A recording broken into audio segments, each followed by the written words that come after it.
Well, I finished getting my shit together. So we are live.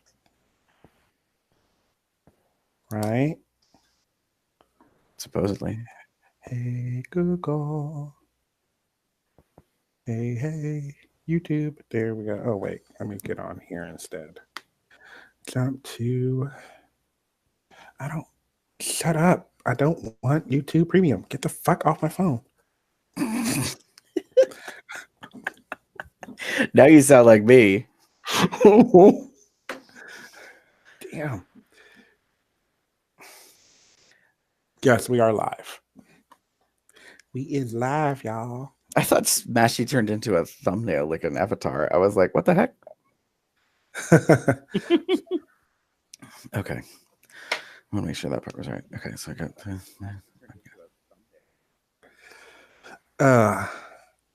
oh, get off my... There we go. And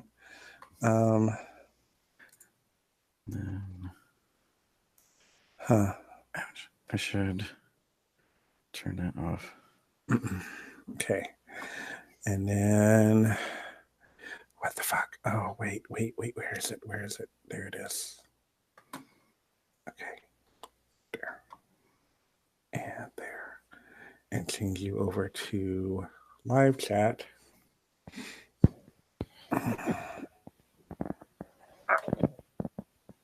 Just go with this. And do that.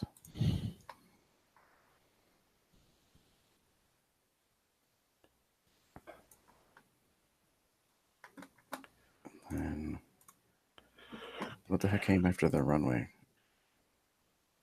What the heck came after runway? Oh, sorry. I'm just...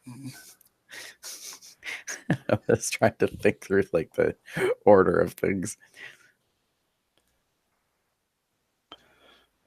Oh, I guess it's just the lip sync then. Dope. I mean, in the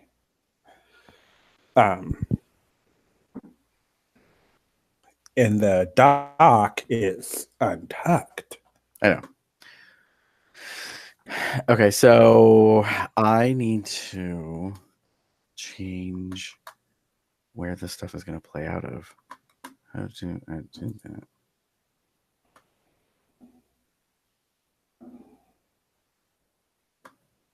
USB. Oh, anyway. La la la la la la la la. Mayday, mayday. I wonder how I'm going to settings. Maybe settings. Audio. No, output device. Nope, other one. USB. Yes, I know. Okay. Can y'all hear this?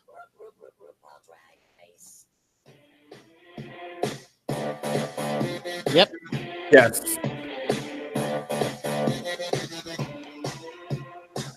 Are we starting the show? No. It's not the, it's not time yet. Bitch. It's not the real thing yet.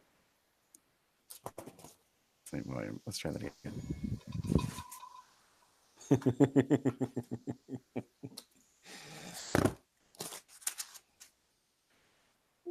Right, we'll turn that up a little bit. Yeah. Shut up. This new fucking Windows operating system is pissing me off. There we go. Ooh, no, you better don't.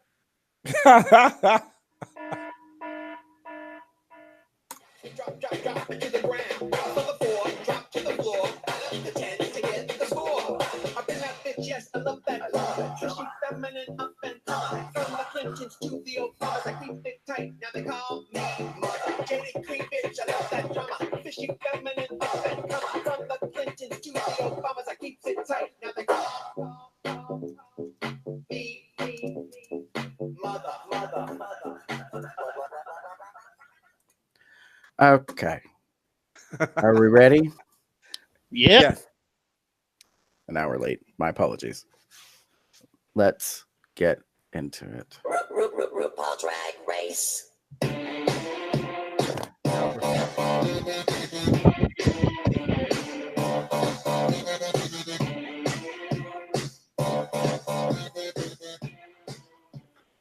Hey, kitty girls, it's Sunday, May 19th, 2019, and welcome to Cubs Out Loud Drag Race Tea Time, Season 11, Episode number 12.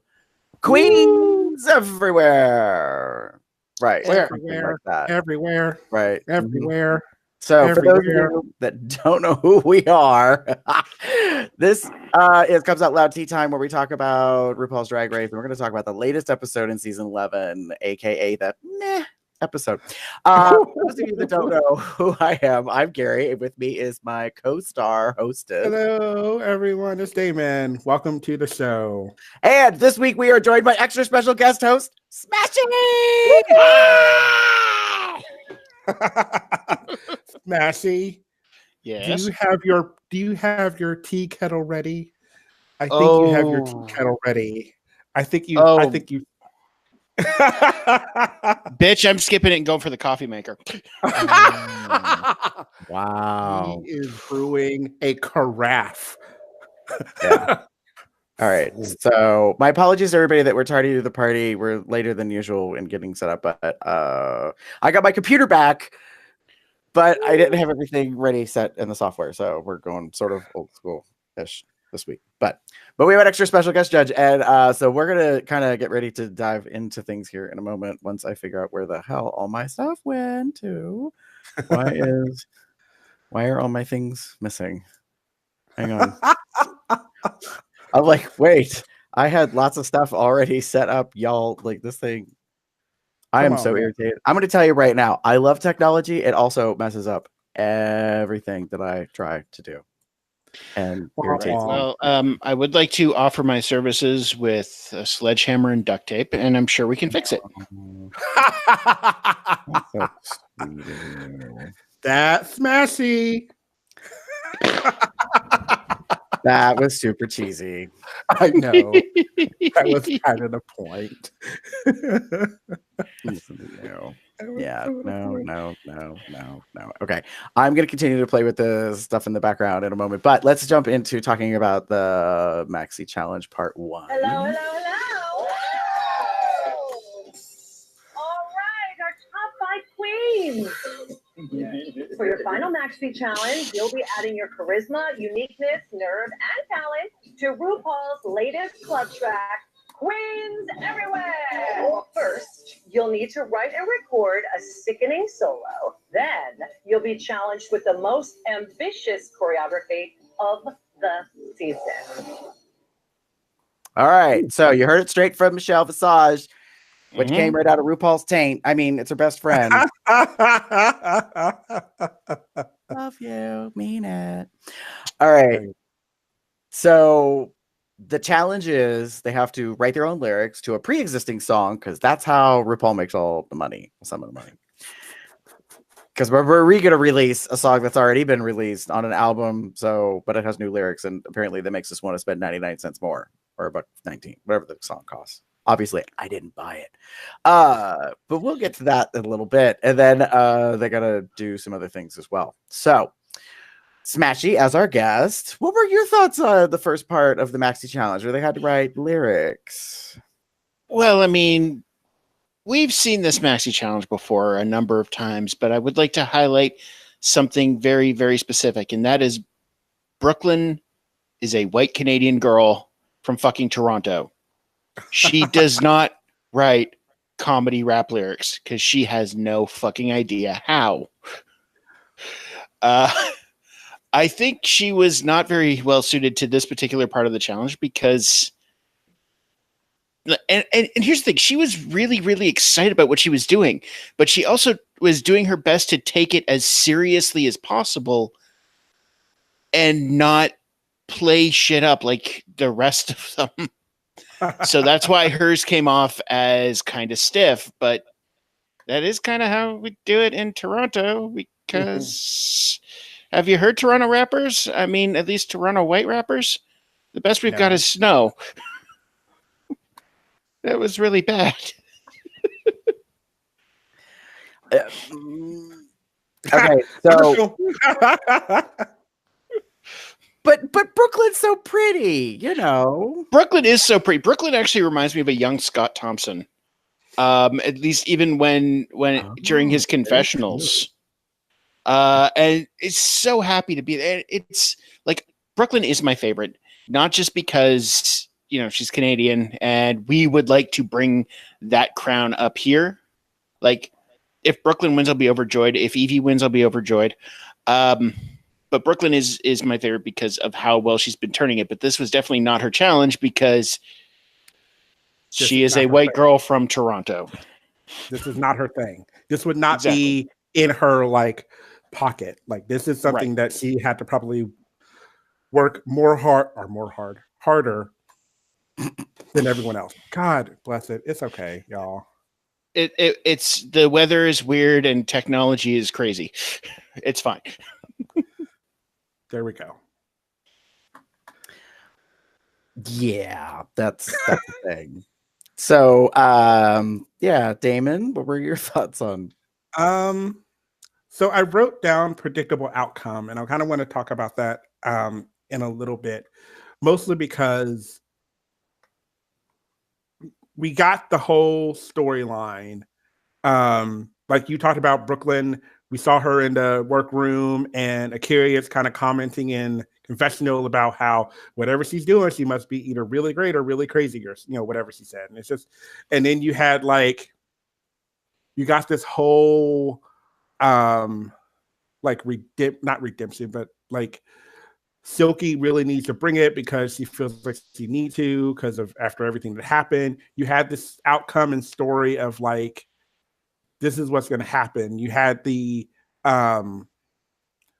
who was I talking about? Vanjie, like, I'm going to kill it because this is what I do. I rap, I sing, and I dance, and da-da-da. So you have this whole, we're getting all these little bits and pieces of the story that ultimately leads, as we find out, to a very predictable outcome. Without getting too much into details just yet, I'm going to leave it at that. Listen to you. Without getting into it, I'm just going to leave it at that. Yeah. All right. So here's the thing. I say Tundra keeps it real. Mm-hmm. This Vanjie is all cow and all the rest of that jazz, which some people said came from the Bibi Zahara bidet house, where you just make a bunch of noise and then that like turns into something. The Evie actually like was taking this super seriously, but like in a good fun way. She even came with hot pink lipstick to the sesh, so I thought that was good. Oh, Evie killed this one. Evie, this was Evie's to slaughter, take home, and wear as a coat.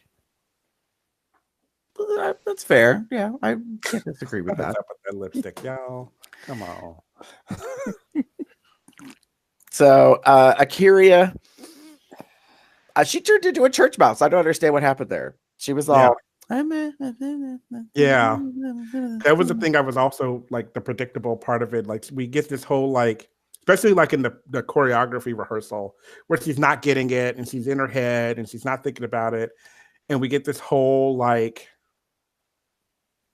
she's unsure, blah blah blah. She's never gonna make it, and then da da da da. So, has there actually been a recording challenge or like a recording music challenge this season yet? Like I've kind of if so I've kind of blocked it out, but I don't think there has been because we haven't seen her in front of a mic recording anything. I don't recall. I don't think there has been. And this is something that would have come up earlier if there had been one. If there had been like, I've been going through seasons 2 through 8 on Netflix because I have Drag Race on when I'm working because it's just something to listen to. It's background noise, but it's not like say, can I get an amen, which was like the 6th episode or 5th episode or something like that, where we'd hear, okay, I have these issues with recording, and then you suddenly just sort of build up. So when it comes up again for something like a music video challenge, then then it's less of a surprise, but more of a, hey, see how far I've come. Yeah, I don't think we've had a episode of recording until now. I will As I'm doing a really quick look through the episodes. No, I don't think we had this season.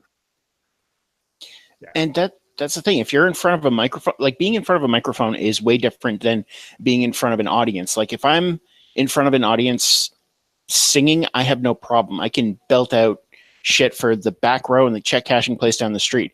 If I'm recording, it's a way different vibe. It's a way different pressure because there's no real feedback. So I can definitely understand why Akira would have been like nervous in front of it. Mm-hmm.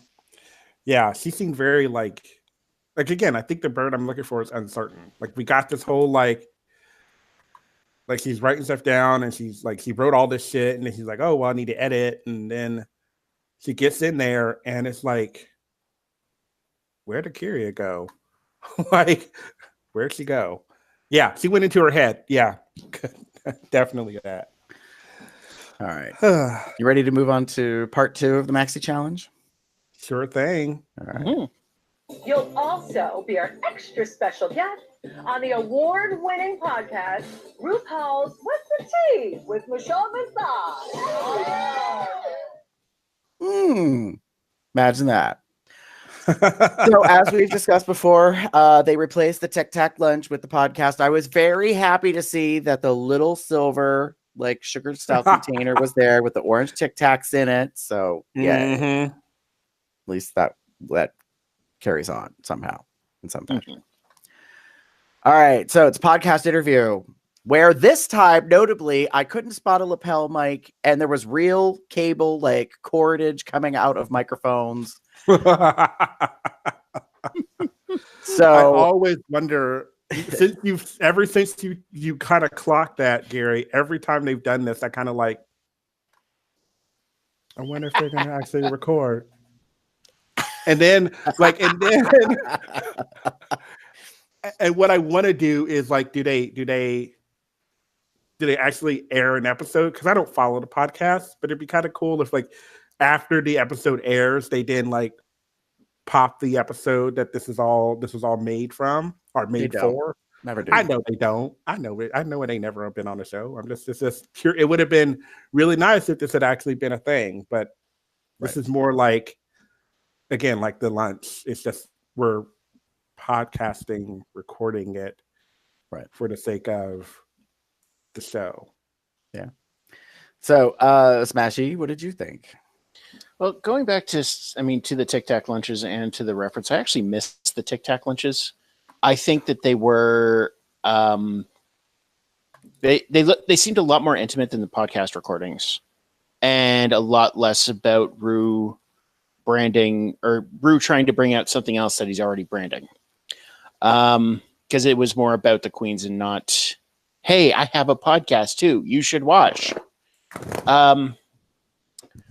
Overall, I think that, and these interviews usually go similar ways, but I think it was Vanjie's interview that really stood out because of just that whole moment of,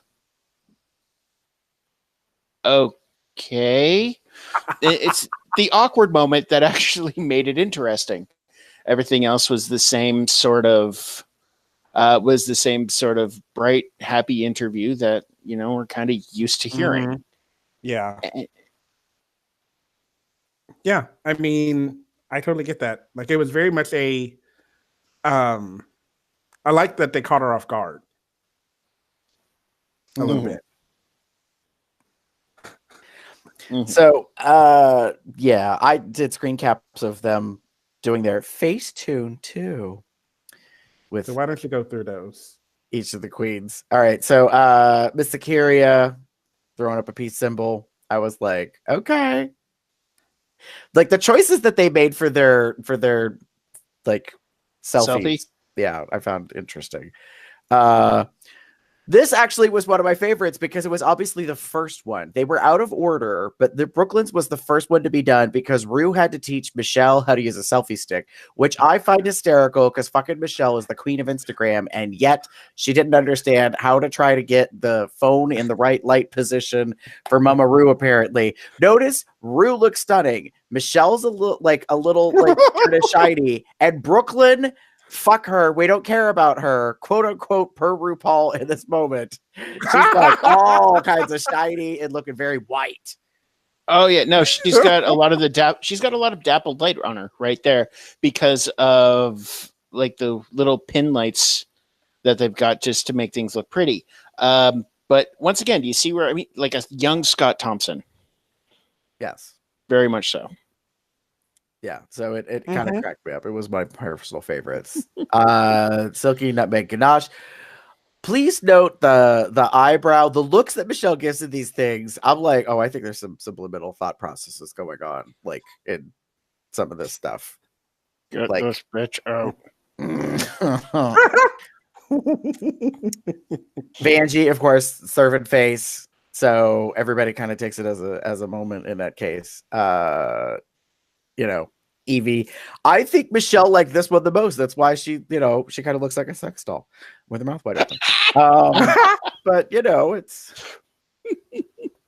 a thing, but they all look pretty decent overall in that case. Damon, what were your thoughts on the podcast portion? For me, I said there is no perfection, and it's very funny because this, they had the TikTok or the podcast sponsored by Facetune, so they had to do these selfies and this whole so I wrote there's no perfection because some of the peak queens kind of were talking a little bit about that during their interviews. I think Evie was one, trying to kind of like the queens aren't really about her, they're trying to be real, they don't understand her, and I've been very much like I'm kind of getting this. Again, I'm getting narrative about like no one really wants to be like the greatest queen, but we're all kind of there. Like it's this very weird kind of feeling for me. I wasn't really a big. Again, I agree with you, Smashy. Like I'm not the biggest fan of these, only because they seem kind of forced-ish. If that makes sense. Like it just feels like there are these, like we're giving you, like I don't even know how they start. Like it would be great to see the whole thing. Like that's why I want to hear the episode, because I want to are we just getting some of the questions that were asked, or are we getting like are we cutting to the quick? Like it seems to me like we're getting like we're gonna ask like a big serious question, or we're gonna talk about this. Like they talked about the whole Brooklyn and Vanjie, coupling and how what's going to happen after the fact, and it's like, I mean, yeah, that's maybe important in some way, but that doesn't have anything to do with, say, the contest. So it just seems kind of like, what are we doing? Like, we learn about Silky's first time doing drag. We do all these things here and there, and it's just like, okay, but like, why is everyone so different? Like it's an interview, so are we just getting like points of things that have been brought up because of the way the dialogue went, or are we getting like pointed questions because they know the queens? I don't know. That's just my go ahead. Right. And I don't even think Rue likes doing these, honestly, because if you look at her face in all of those selfies, in all of them, she looks like she's stepped in something awful. It's humping her leg, and she still has to smile for the camera. I think it's because she's all done up. Like, normally when her and Michelle record the podcast, they are just themselves. Like, Rue is not in full drag. Well, not always. Sometimes they record the sessions during the season, during their lunch breaks. So she might be in full face while they're doing an interview with a guest judge. But most of the time, she's not. And so I imagine she's busy, like, trying to personify RuPaul as a RuPaul Charles and, like, hold herself a certain way. And because she knows the camera's on, like, she's very conscious of that. So I don't disagree that she kind of looked like she stepped in something that stinks. But at the same time, like I can kind of understand, like, it's all hers. Like her name's on everything, and yes, there's a production company and Fenton and them, like help put the whole thing together. But at the same time, she's still trying to like maintain some like kind of oversight, I guess. So I basically felt like, oh, it's a real recording session? Question mark. It seemed more real than any other previous year, probably because they got clocked for it in past years, that they weren't using actual cables and microphone and obviously mics. They heard Gary. No, they didn't hear me. I'm pretty sure that some people gave them some feedback and was kind of like, for real? Like, yes, it's reality television, and yes, like there's different aspects of it, but come on. So, Yeah. So I thought it was interesting, to say the least. Yeah. Okay, are we ready to move on to the third part of the challenge? Sure thing. Yes. This week, we challenged our queens to write, record, and perform sickening solos on my new track, Queens Everywhere. And now, they're ready to serve the children in one uninterrupted take. Oh my God. Gentlemen, start your engines, and may the best woman win. I'm just going to say this officially. My favorite part is when Michelle goes, oh my God. Yeah. Yeah. Because she is not happy about the fact that it is one take. Why, how gagging, bitch? She bring it to you every season since, Hey Kitty Girl worked out. Mm-hmm. And it was the only one that worked out overall. Well, when you put stars in a star power segment, that's what you get. True. Mm-hmm. I mean, it mostly didn't. It mostly worked out. Like it worked, but she keeps wanting lightning in a bottle like Hey Kitty Girl. Like that was very much a product of that was a one-time this is gonna work perfectly thing. And every time that it's happened since, it's like, okay, that's all right. And even then, the Hey Kitty Girl was just an improvement on the Read You Wrote You.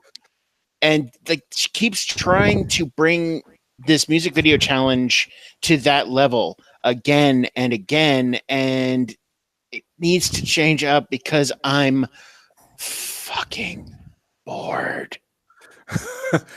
Well, I hate to say it, Smashy, but until RuPaul is no longer on the show and it's no longer RuPaul's show, quote unquote, it's not going to change. We're going to always have at least one challenge where we're going to have the queens doing lyrics to one of her songs or adding lyrics to one of her songs, and then they're going to be doing this number to the video. It's just unfortunately the way it is. And I will say this much, I'm not bored so much as apathetic.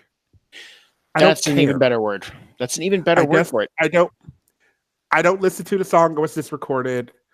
It's cute. I've watched the video of the performance like a few times to kind of get some things, because I'll talk about that in a minute. But like, I know it's coming, and it's usually one of the final episodes. Like it almost always has been one of the final episodes. Right, and even then, I mean, like it's a case of why all gagging, because we know it's going to come, we know it's going to happen, and yet the queens treat it like it's a big surprise. Well, of course it's a surprise. I mean, it's not like they don't know everything that's going to happen before it happens. I mean, it's not as if they get like a call list of all of the challenges that are going to be coming or anything. It's almost like saying, "Hey, it's not as if you should know how to sew or have a celebrity to impersonate for a certain episode once there's 8 queens left or anything like that."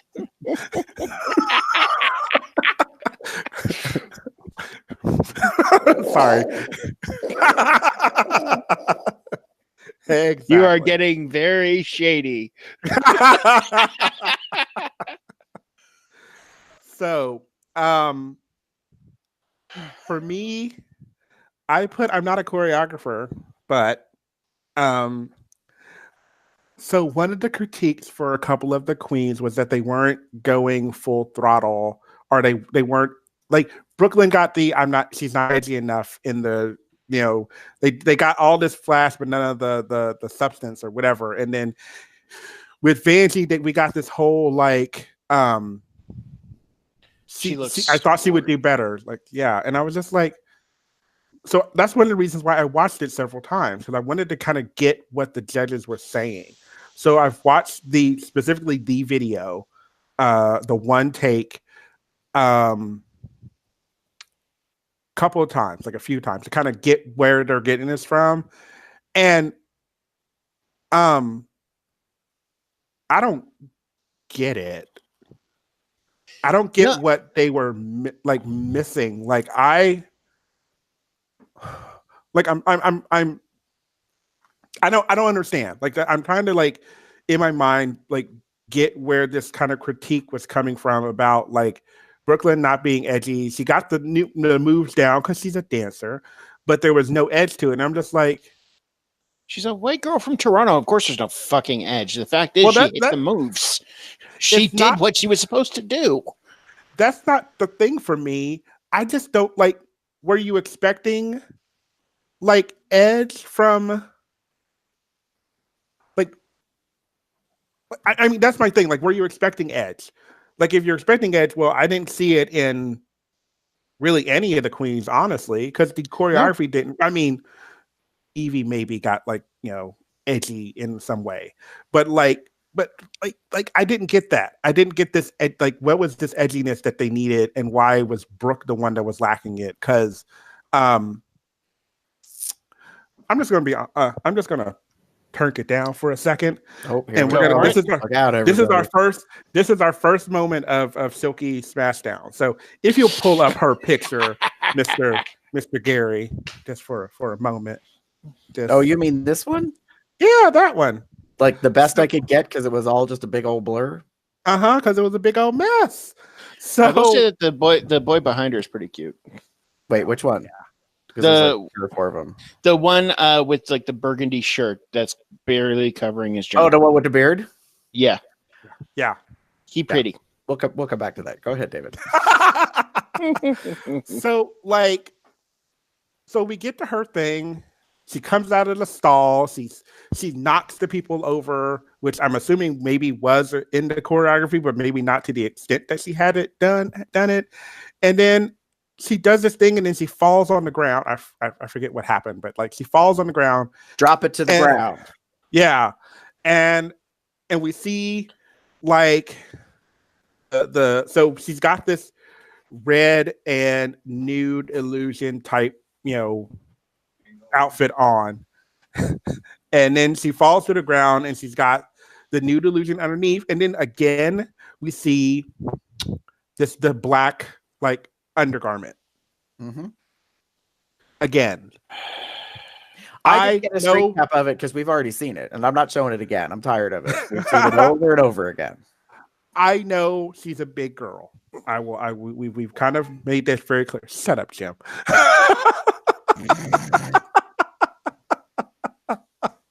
Sorry.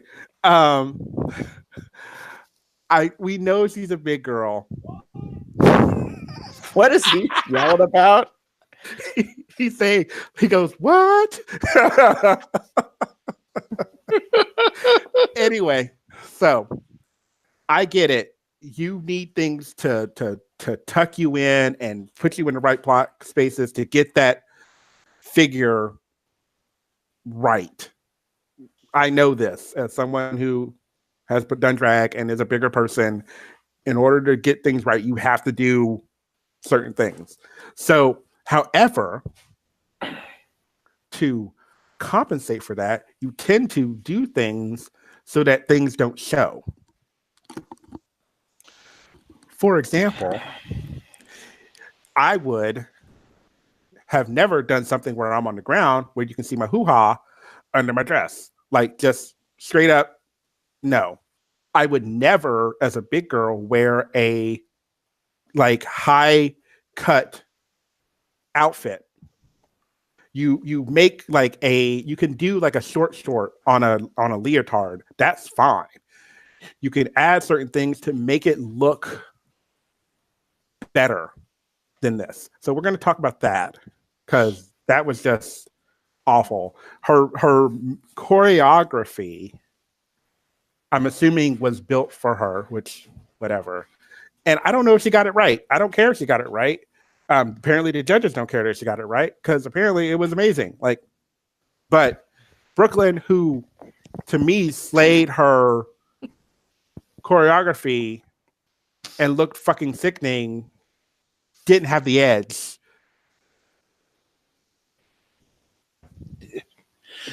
Well, I will get into that when we start talking about because I have a major issue about this. I'm going to be going into in a later segment, and it's an issue that's been running all season. But I do agree that Silky had the shortest part, and that what she wore did not work because of the undergarment, because of where she was flashing. And I honestly don't understand how she made top 5, because it's just a mess.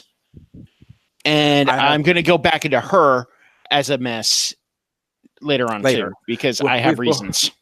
We will definitely get into that, because okay. So and this is my choreography. Gary. This is you.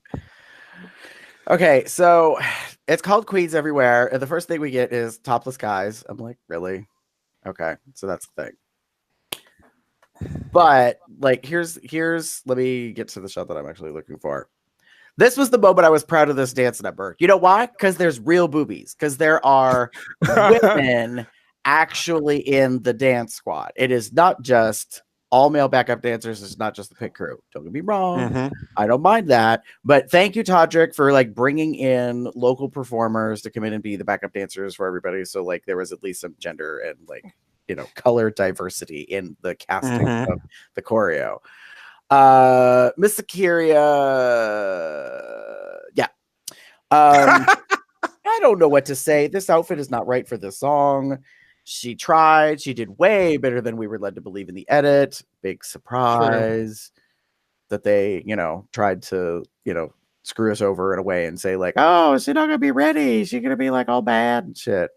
But in fact, it's not like we haven't seen that before. Brooklyn. Okay, you delivered a stripper number. What more should I expect out of a stripper number when there are literally stripper poles and like scantily clad people around you, and then we're gonna throw money in the air? Like, so for judges to get on her ass about how they expected more edge, I'm like, but Todrick gave her a stripper number and made her use a stripper pole. Like, like the whole thing is showgirls. Kind of. Like, I don't understand. Like, what? Huh? I also don't like this outfit, by the way. Just for it's branding. Heights. That's nice. I would have preferred it if you had just been out there naked with just your tuck. Pull a Valentina, bitch. Put a sensor bar across your pussy. Do the whole number that way. I would have been far. There's the edge. That's what we're missing. Apparently, she was covered up too much. She wasn't like pull it out. You know, that infamous Valentina Madonna look. I don't know. That's the thing, right? And then we got this. So, Ms. Vanjie. Yeah. Vanjie. Bad at this routine. Bad at this challenge. So, I don't think it was bad. Okay, so let me just pinpoint, like, so I watched it a few times.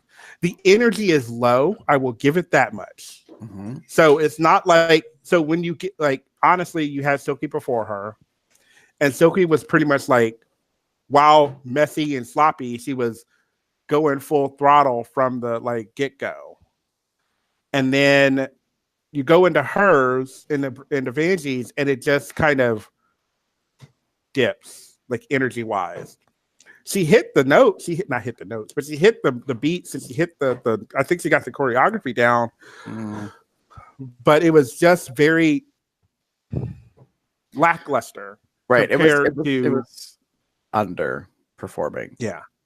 To what it needed to be. And I just like, and I didn't get a screen cap of it, but it was even more awkward once she went through the curtain, quote unquote, from backstage to front stage in front of the audience. I was like, oh, okay, that's nice. She's, now she's performing in front of a club audience, I guess, kind of, but like not really delivering it. I think she was just super self-conscious about like the right moves and being around the other dancers. And I also have a critique for Todrick because like it's like they goofed up on the choreography. Here, there are 4 people, and Vanessa's supposed to be the center, but she's not center because she has 3 other dancers as opposed to 4 other dancers.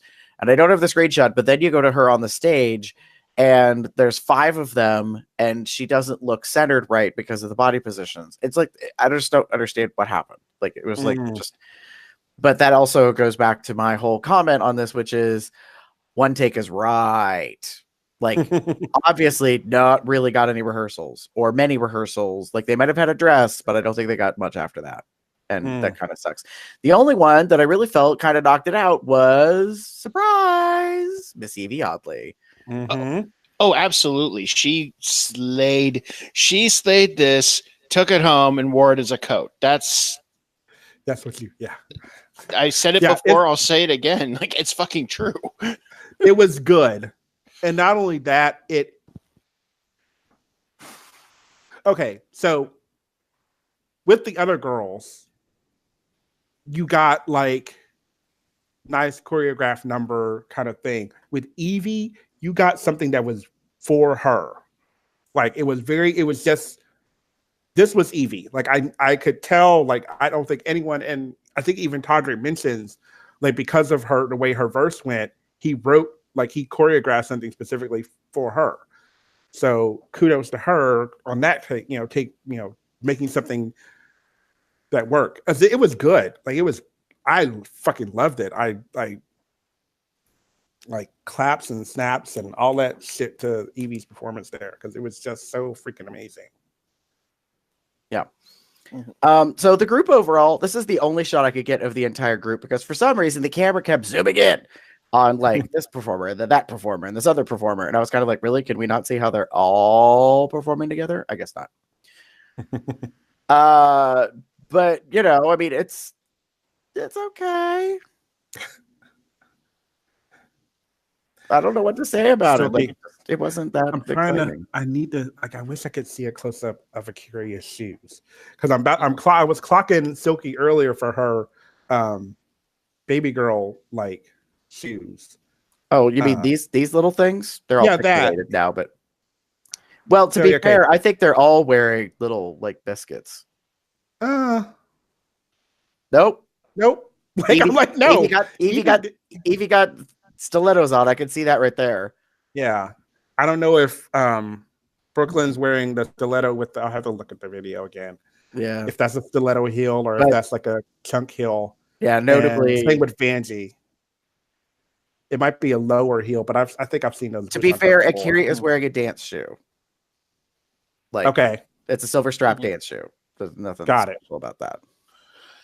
If I could just go back for a moment to Silky, just when going back to what you said, Damon, about her fall and the way it showed. I know she's a big girl, but Mystique, Jiggly, Eureka, there have been big girls on the show who have been able to shablam, death drop, to do all of those things. And they elevated themselves. They elevated their drag at the same time. Silky went with the big girl fall down. Well, I think my goodness, that other guy was. She wrote the lyric, it was part of Rue's lyric about drop to the ground, and I think she just kind of got stuck with, well, this is what you have to do. But here's the thing: is I'm like, all you had to do was put your pussy on the floor, girl. Like you could have squatted and it got right back up again. Not throw yourself backwards onto your big fat ass and then got. Well, we've seen her like split and then try to get back up. She's not the greatest at doing that. That's true. No, she's not. Yeah, I'm just busy focusing in now on like the whole backup dancers and like what they're wearing and stuff because I wish we'd see more of them because I want to know who this boy is in like the gold lame like little undies with the tank top on the upper deck in the back because he might very well be the other one, which I already closed the image and I gotta go looking for it. He might very well have been this one that Oh, pointing out God, over he's beautiful. the burgundy on the left. So he's The real cute. I wonder, is that a onesie? romper? I know, that's what I kind of thought down when I noted it. I was like, oh, it kind of looks like a onesie romper, but hard to know. Okay. I was too busy looking at her fat ass to shit. You said it. Okay. So yeah, my feeling on it overall was that it was it was obviously a one take kind of thing, and it showed in some ways. So there's that. So this kind of cracked me up. Like, so this was them like practicing the choreo. Please note the arrangement of everybody on the stage. And then this is what it ends up as. So like more people, different alignment, different, like it's just not the same. So I'm getting real tired of this, and thank God it's the end of the season where what we show is not what really happens. Because it keeps happening over and over again. Let's practice choreo. Then it's not the choreo we see. Let's practice a magic show. Then it's not the magic show that we actually see. Like, I mean, it's like they do filler on purpose to give the camera for us, and then they, intentionally swap around. And then you're like, what? Like, oh, that's nothing like what we thought. Nothing. So, yeah. So I yay to Miss Evie for what she pulled off, because, the back bend was everything for me. The back bend and walk, fucker. Like that. Like that shit. Come on. Come through, Evie. Come through. All right. Yeah. All right. So we ready to move on to talk about the runway? Yeah. Bring it to the runway. Category is Best Drag. Please remember the category, everybody. It'll be a quiz later. It's very important. Smashy, what did you think of the quote unquote stomp the runway? I fucking loved Akiria. Like, she is one of my favorites this season. She's easily, and hands down, like the runways, aside from that one particular episode, she's always brought out something that's been like just fucking amazing. Evie's 3-boob dress, fantastic. Brooke coming out in full ballerina, like we haven't seen that from her. We are seeing Brooklyn. We are seeing everything that she's worked for right there, and that absolutely qualifies as best drag. So I have to disagree with the judges. Vanjie, I absolutely love what she did. Silky, okay. Remember Sasha Bell in the Nude Illusion Challenge, where the jewels were weighing things down and things looked bad? That's what I was thinking with Silky's dress, because when you look at it from like the waist up, she looks fierce. She looks great. But everything below, and the way that the fabric was hanging off of her, because it's more of like a cleaner fabric, it did not work. It looked kind of like a mushroom cap. So I'm looking at the picture that Gary has up right now, and I'm sorry, I'm so stuck on mushroom cap. And also, did she not tuck? No, she probably did. She's probably like. Oh, all right. I disagree. I say no. She had a gown. Why would she tuck? I'm not even sure she'd wear heels. Why did drags on the ground? Why not just throw some house slippers on that subbitch underneath? Pull a RuPaul. I'm just saying. So my biggest problem with this gown is like you said, there's like this weird gathering like right in the middle. So obviously the top is a corset. Like we've kind of made that clear. She talks about that. She's and up and like everything is like cinched up and whatever. And she this is the first time we've seen her with a real big figure, like this like curved hourglass kind of thing. And actually, like from the top, from like I said, waist up, it looks great. She looks fantastic. And just like for me, it's like the middle, like right below where I'm assuming the corset ends. There's like this bump that I don't quite get, and I don't know if this is just because of the picture or whatever. Yeah, right there, Gary. Where's your circling? Yeah, like so right this little area right below her hand in the picture. Yeah. And then there's the bump there where the cursor is now. Down where her wussy is. Mhm. That's why I asked if she tucked. And then like it just kind of like it's a sudden like close thing. And I know these kind of gowns, they're meant to be like flowy. There's maybe a little bit of a train. I did not like this on her. No, Um, neither did I. I mean, I it's been one of the nicest things she's worn all season, but honestly, it's not the nicest thing that she could have worn. like I maybe because it's sequined or not sequined, probably beaded and all this stuff. I think my main problem is with the nude illusion color because it is not a nude illusion for her. It's a She- nude She fabric. makes me think if I went to Starbucks and I got myself a unicorn frappuccino, this is probably the color I would expect it to come out as. It would be like latte with like pink swirl glitter shit and some foam. Yeah. Yeah. That's So not it just- necessarily a compliment. I'm just saying that's kind of No. what makes me think of. We're Yeah. back to that whole thing. This is my bitch about Brooklyn in the last in the like twinsies. Yeah. I'm sorry. I mean drag family challenge. And how that like fabric, like I just wish it had been white, like crisp, clean Arctic white, and those gowns would have looked amazing. But the fact that they Yes. were meant to be a nude illusion bothered the fuck out of me because it was more like Brooklyn skin, definitely not plastic skin. And we're dealing with the same thing here again. Like Yeah. Silky's got this outfit on, and I'm like, girl, you are not a light, like, latte color. You're not a light skinned girl. Like, and this is not your, and just to add, more insult to the injury, you would not wear a nude illusion gown this way, all that far down. Like, that's just not the way it works. Like, if you had said this was a cream, white, and pink outfit, I would have been okay. There, got it. If we took all what is the quote unquote nude and swapped it again with a different color, it would have been amazing. Imagine this in midnight black. Yeah, God, with yeah. all of this like pink, white, like cream kind of like magenta. It would have been eye popping and it would have been amazing to look at. But no, With a better fabric for her too. Yeah. Black velvet, girl. It does amazing for curves. Just saying. Exactly. Sorry. No. It's just the biggest thing. Like, I would have wanted something different. I just wanted something different. And I'm not harking on Silky because it's Silky, but this was, and maybe this is best drag for you, but this dress does not work fully for me.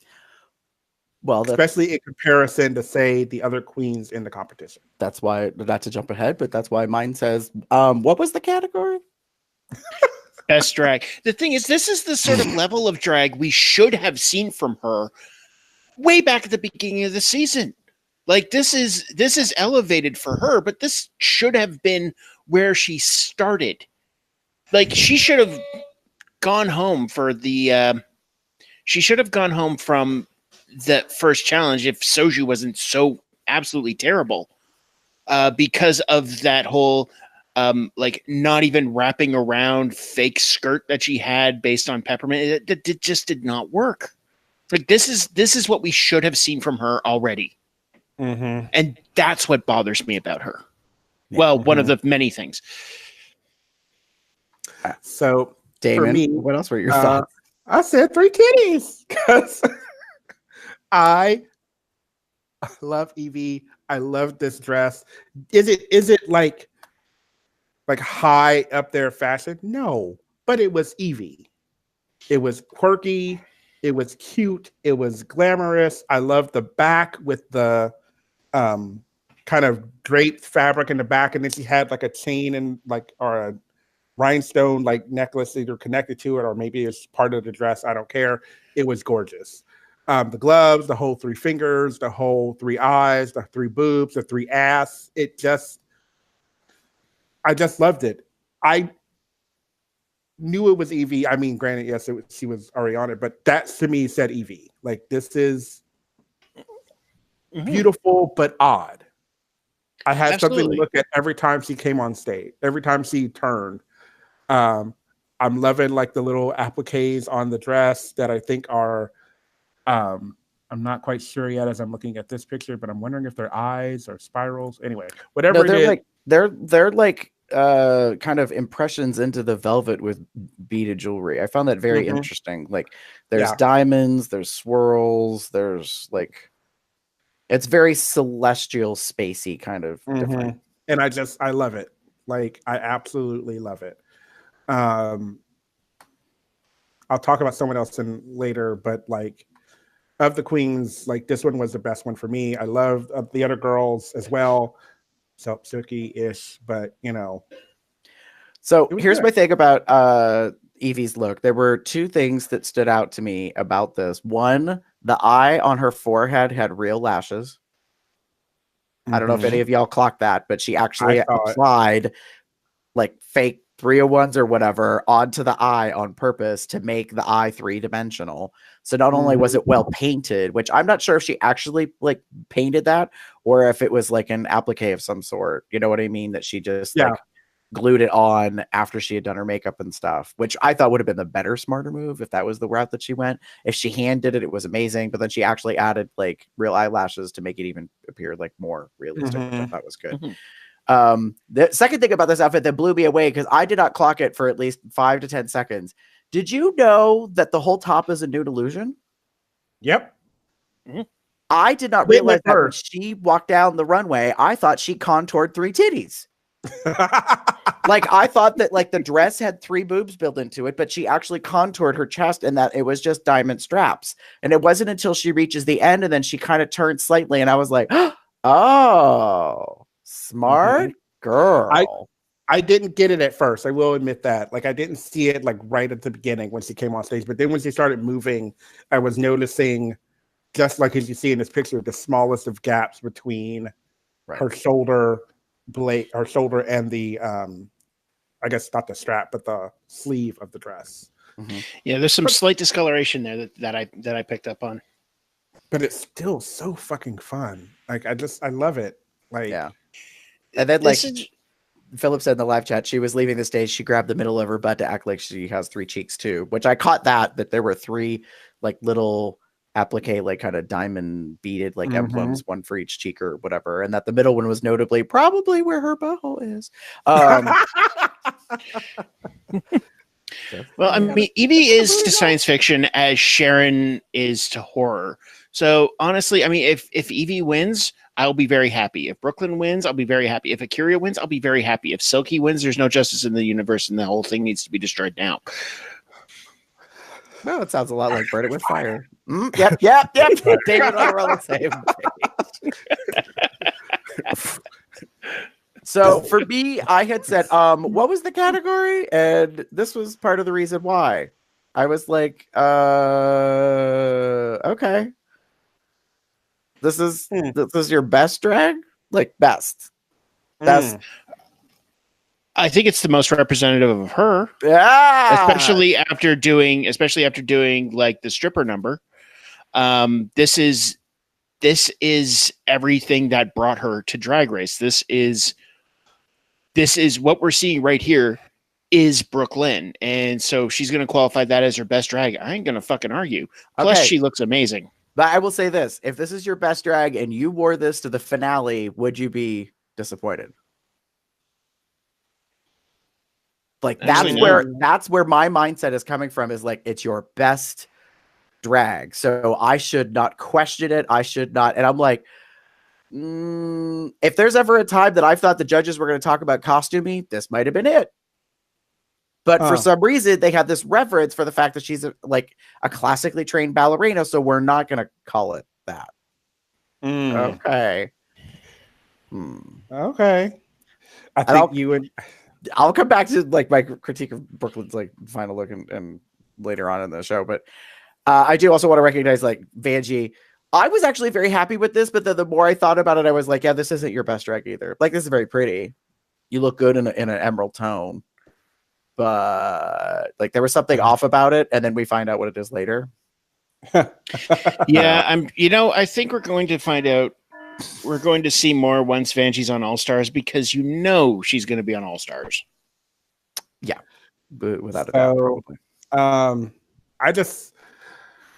So I did watch the fashion photo review that Aquaria, whatever, and Raja did, and they clocked this as like it just wasn't enough. And I agree in some ways, but not in others. I thought it looked really good on her. I think it's really, fitting for her. But I do get that it almost, and I'm going to hate to say it, but it, with the exception of what we find out later, it almost looks off the rack. I know you're like, but I've seen a dress like that before. It's a few seasons too late for this one. Yeah. It just seems very odd. It's very, it's going to be awful to say, basic. Yeah. Again, I'm not hating it. I love the color. I think it looked great on her, but it just seems simple. Right. Yeah. And then so I want to say this because you were talking about fashion photo review. So I want to recognize that they kind of gave Akiri a little bit of a criticism on this, and I kind of disagree with that. Me too. But they don't know what we know. So to be fair, to say that they just see it and they call it as it is, I can't be upset with Raja and Aquaria being like, nope, sorry, just not it looks like a beaded gown, like a lot of other beaded gowns. We know that she made it from scratch. Mm-hmm. And we know it's not well shown in the screenshot, but we know that it goes from sapphire to amethyst. Mm-hmm. And that there's a lot of work that went into this thing. So I think we're biased because we know more about the story behind it. True. Than what they're giving it, just I was a perusal. Just like a picture or whatever. Yeah. Right. So yeah, it was kind of disappointing. But when you look at them all side by side, and you see them, I found it interesting that there were definitively colors. Mm-hmm. We've got ruby, emerald, sapphire, pearl, diamond, and unicorn frappuccino. So what you're saying is next season there's going to be Steven Universe realness.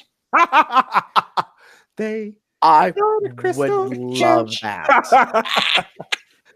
I could actually I would love I know we've done a jewel tone themed runway before, but I would love like you said, a Steven Universe or something along those lines where kind of combine those two elements in some way. Yeah. Like space and jewel tone or something along those lines. Anyway. Yeah, it was okay. Oh, sorry, no. Damn. Eric, you could go to any prom dress shop and buy Vanjie's dress. Woo! Say.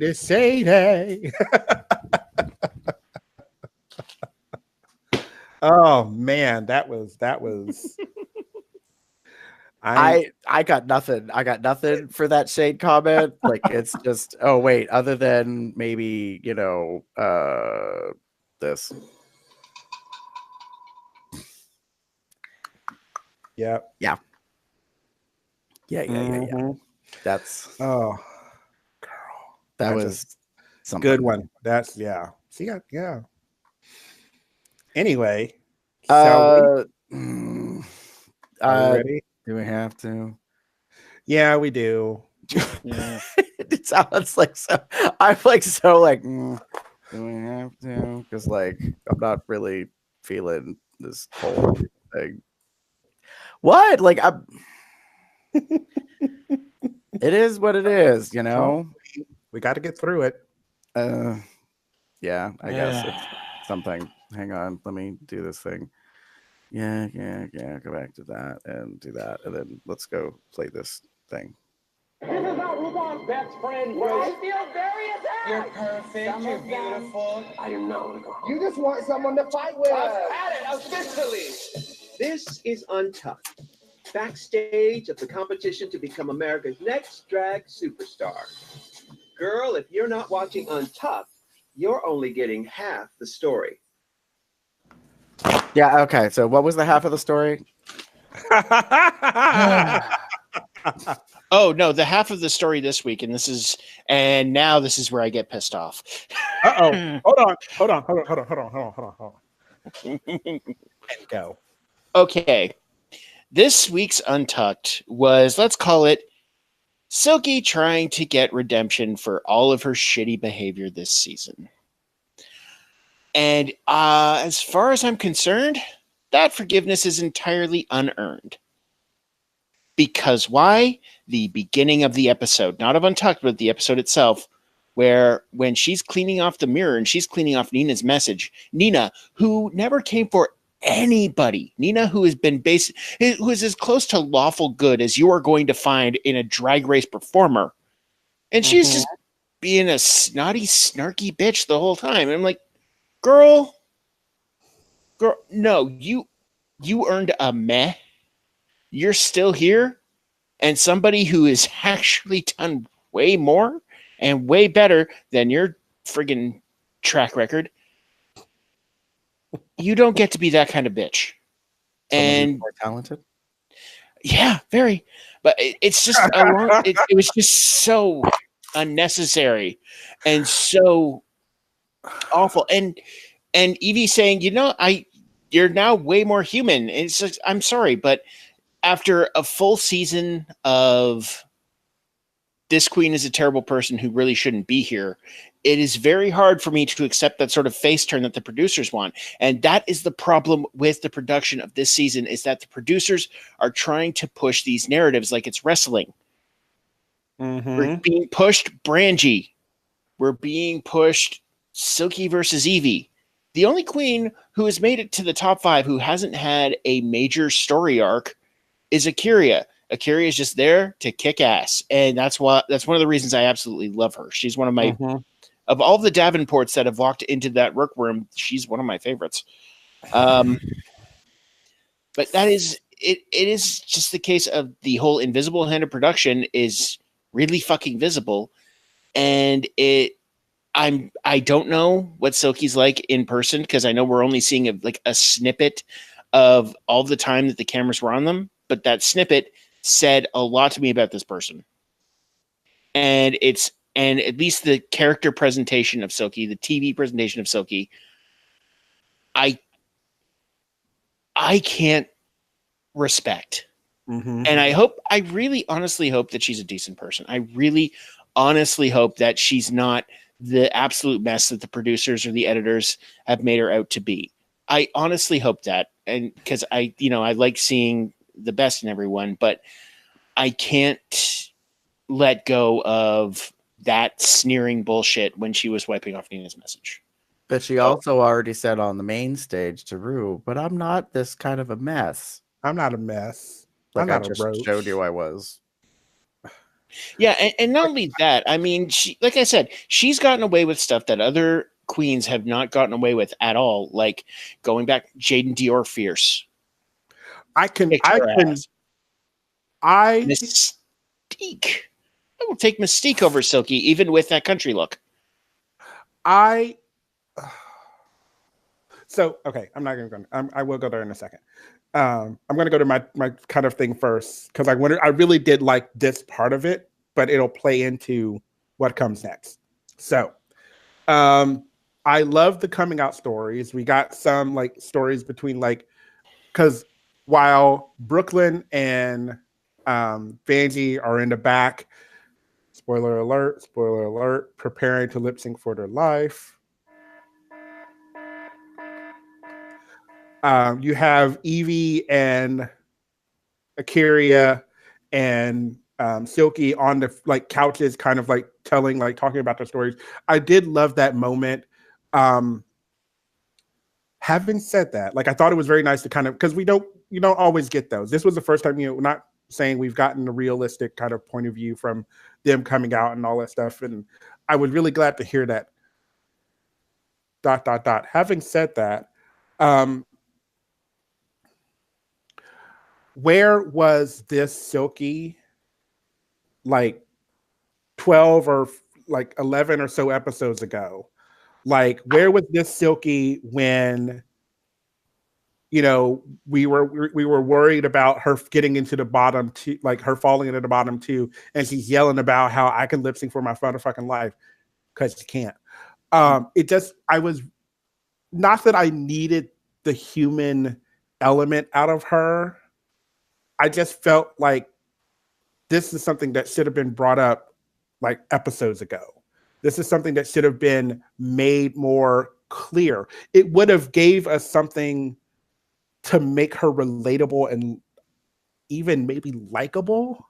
I don't want to go that far per se, but like I was watching Untucked and watching this episode, we got throughout the episode, we got all of these like little elements of like Silky kind of being humble and not being so loud and obnoxious, and she was actually like apologizing for shit. And it, like, where was all this beforehand? Did it take her falling into the bottom two to make her suddenly realize that she needed to be an actual human being on the show and actually care about what other people do and think? I mean, if that's what it took, then maybe we should have dropped her in the bottom two like in episode 1 or 2. But it just... Where was that Silky every time another queen got any sort of praise and she'd give that goddamn stank face? Exactly. Like, I was very upset with the narrative of this episode. Mm-hmm. We got this whole like Silky redemption arc, as it were. Her being more humble, her learning to accept things, her taking the critiques and using them, and you know, toning down her personality. We got it in the podcast, and it bothered me because it's so sudden. It's like super fucking sudden. Like, it didn't seem like I just didn't need this now. I needed this like episodes ago. I needed this to like. Sorry. Yeah, it just no. It's just I needed for me to make her relatable and likable. For me, I needed something like this like episodes ago, and we could have had it because she should have been in the bottom a couple of times prior to this. I do not think she did the greatest job in Snatch Game. She didn't. And it's stuff like that has been, like you said, Smashy, like when she got away with a lot of stuff based on her personality. And because of that, unfortunately for that, we never got to see the less or the more human side of her, if that makes sense. We didn't actually get to see her personality. We got to see the show personality version of her. Mm-hmm. And here's the thing. What she did is not new. Like, her actions, not necessarily her runways, which were all kind of busted as fuck, but no, her actions, like the way she behaved to other queens, this is not new. We've seen this before. We saw this with Roxy Andrews in season 5. And plus, we saw the apology, the actual full-on apology from Roxy on season 5 on the main stage when she was supposed to be reading Jinx in Alaska to death, but she just apologized. Mm-hmm. And this is, and it's they're trying to force this again, but like with the music video challenge, you can't keep trying to push the same thing. Yeah. Like I said, I would have liked this to have been like episodes ago. And it's not really all in Untucked, but this is kind of what I got. So, Gary, what did you think of Untucked?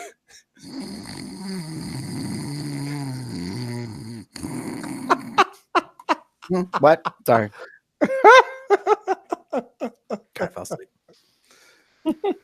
I don't disagree with what you're saying about like the Silky arc. Here's the thing that I chalk that up to. She is second youngest in the entire cast. Plastique was 21, Silky's 24. Evie's younger. Evie's 23. Evie's. No, I got that wrong. You're right. Evie's currently 24. Silky's 28. I was looking at their ages on a grid and I was like, She's young. That's why it took her so long to get her shit together. Like, yes, we should have put her in the bottom sooner so that she would have had like a dose of reality, because someone would have knocked her down and been like, bitch, you ain't all that. Like, you need to learn some shit. Yeah. And we've already had that. We've already had that a couple of times too. Violet and Aquaria. Yeah. So I found Untucked kind of snoozy. It did not. I just, in a word, meh. ha! We'll get to that.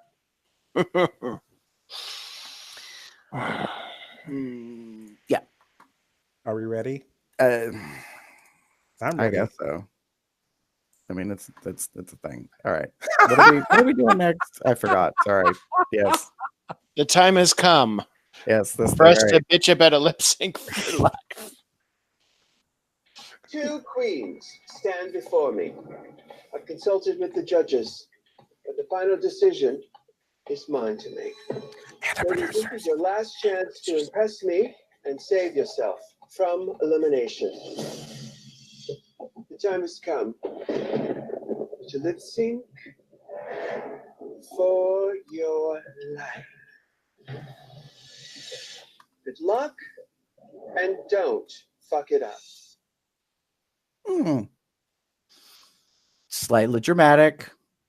Not really sure why. Oh, that's right, because it's top 5 going to top 4, and we should actually care about this. And not only is it top 5 going to top 4, it's Brangie. Yeah, so the bottom 2 are Brooklyn Heights and Vanessa Vanjie Mateo, because apparently we need to put the lovers against each other, which is not the lip sync we've been waiting for all fucking season long. Well, they couldn't possibly have put Silky and Evie in the bottom. They both did so well. Well, they couldn't. They had a chance. They didn't do it last week. Just saying. They technically should have done it last week. I know. Uh-huh. And I don't disagree. So the song is Pride, A Deeper Love by Aretha Franklin. I personally love the shit out of this song. It's one of like my like dance faves. It's like an anthem for our community. I love the fact that it was picked as a song. I was not as excited about the performance. More about that in a little bit. Smashy, what did you think about the lip sync?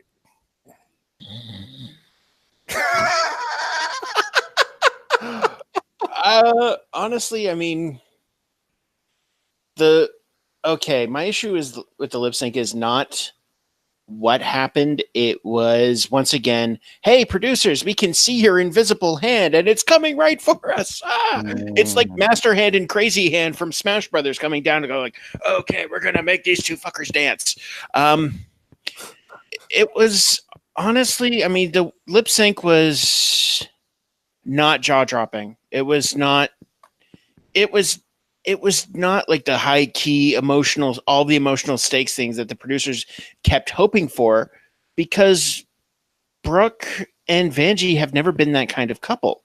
Like, they've both been incredibly focused on this competition, and yes, they're dating or they're a couple, but they were also incredibly professional about it. Mm-hmm. And so they knew, it's like, okay, if I need to send this bitch home, I'm going to send this bitch home. I will kiss them when I get back. Mm-hmm. And that's they keep trying, like the producers kept trying to play up against, lover versus lover, like when Brooke and Vanjie wouldn't pick each other for things, but it's like, no, we're doing this because we are in a competition. We recognize that we're in a competition, and we're going to keep this relationship separate from said competition. You have no idea how many times I was so tired of that shit. Like, and I'm sure they were too. Like them trying to force this, like, but you're I mean, it's okay. So, are you done, Smashy? Or can you? Yes, I'm done. Okay, just want to make sure before I start, because I'm sorry.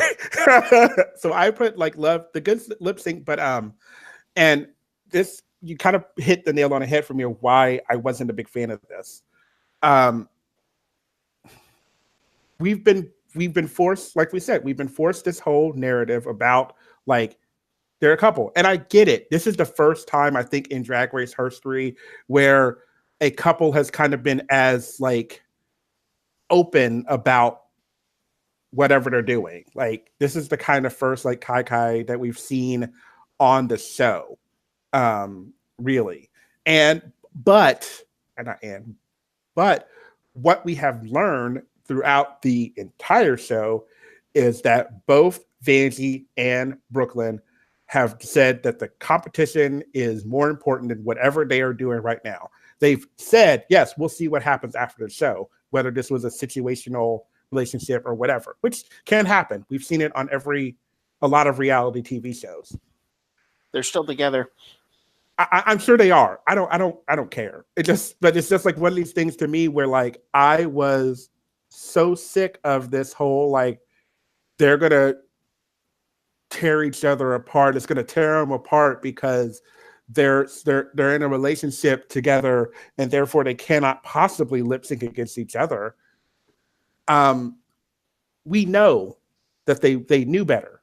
We know that they both agreed that not to sound mean, but the competition comes first. They were, like you said, they were very professional about it. They said, we'll see what happens once the show is over. But the reality was, like, they knew ahead of time, whatever this was, is separate, like you said, from the competition.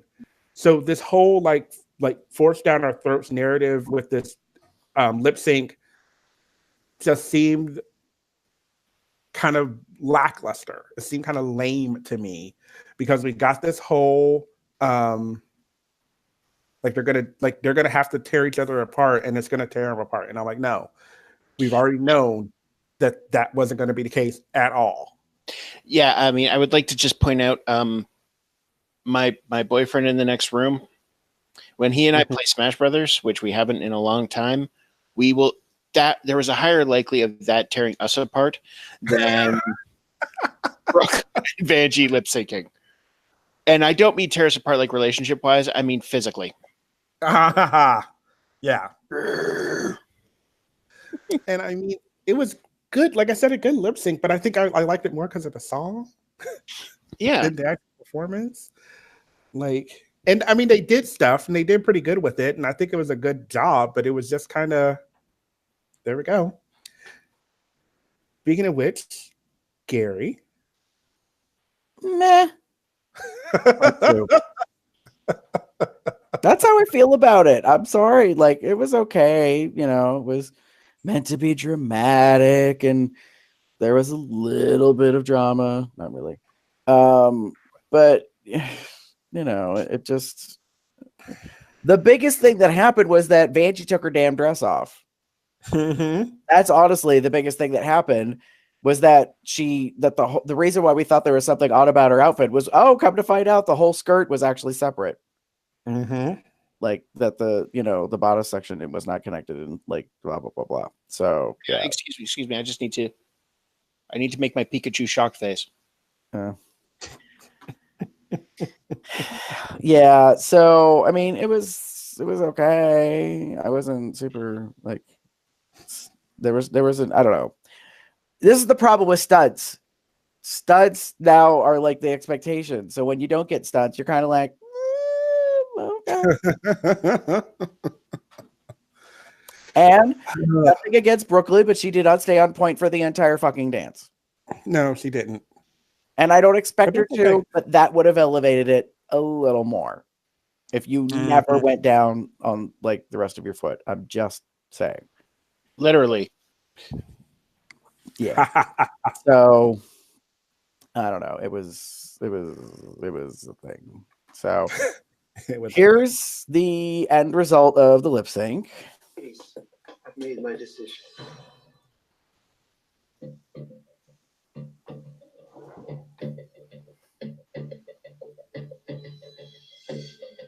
Brooklyn Heights. Shantae, you stay. Thank you so much. Not shocked, not surprised. Was already spoiled online by World of Wonder. Yep. Oops. Mm-hmm. Because they decided to post a picture at the finale of the top 4 before the top 4 had actually been aired and announced. You have no idea, okay, how mad I was when I saw that picture. And I only saw it for like the briefest of seconds.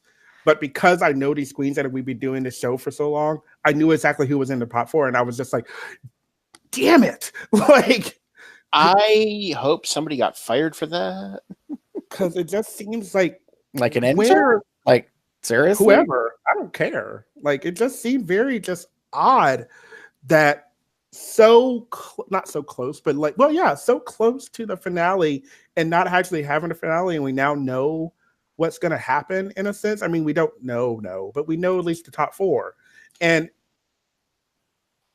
it just like I said, it pissed me off because I saw that picture not too long after last week's episode. Mm-hmm.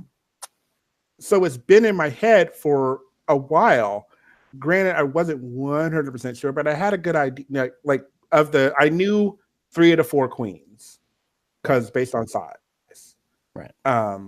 It was honestly, I wasn't 100% sure that Evie was in the top 4 because it was Evie or Vanjie, and I intentionally like saw the picture and then like didn't look at it. Right. Like it was the briefest of seconds, but because I saw it, I knew 3 of the 4 because if you look at the 5, right. So, but yeah, it's a. Oh, now that being said, we cannot not at least briefly recognize and comment on this. Miss Vanjie, you didn't just come back. Bitch, you came through. Now, sashay away. Thank you, guys. Now, go ahead and get my little stamp. Miss Vanessa, Vanjie, motherfucking Mateo. Thank you. Love ya. I might come back. Don't turn off the spotlight yet. I come back to y'all and be like, hey, I'm at the finale too. Y'all never know. Bitch, they might spin the wheel land on me again, bitch. See you later. Miss Vanjie, do this. Love you, Vanjie. That's how you go viral. Take notes. That's the check, bitch.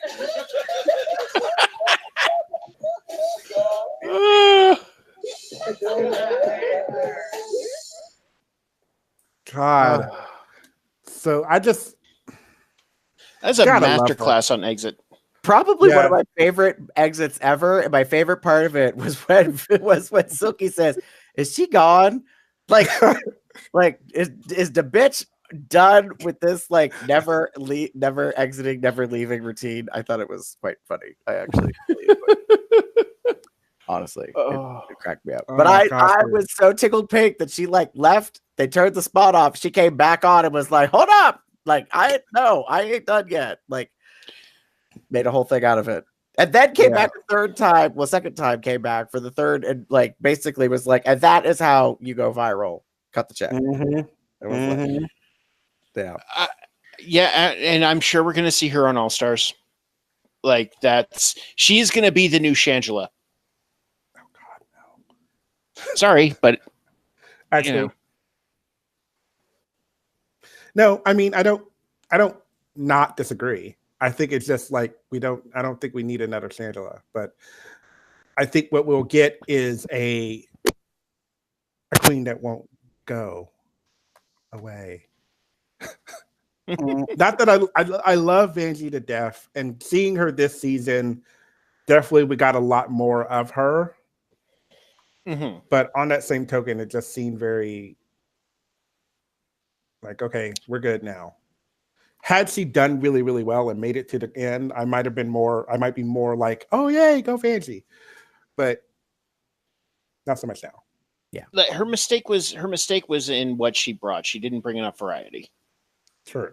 But to be fair, this is her first real time on the show. Like, to be kicked off after the first episode, you have not been through most of the challenges. You have not been through the critiques. So I was not surprised as the journey went on that, like, yeah, this all should have happened last season. If you had left after like 4 episodes. Yeah. Like, you might have caught on already that, like, you need to do more than just like a swimsuit again. So to I speak. would like to see an all-star season where it's everybody who was kicked off first.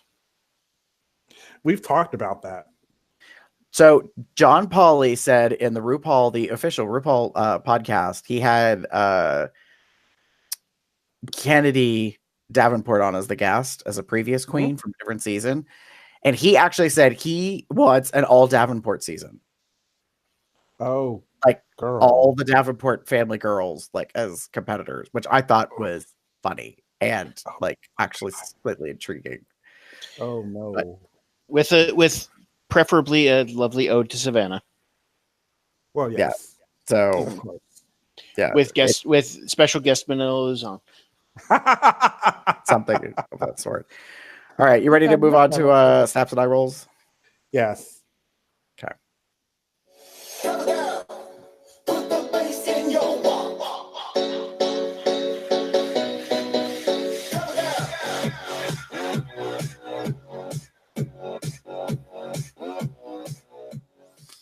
All right, so this is your high points and low points. Smashy, what was your snaps for? What was your high point of the episode?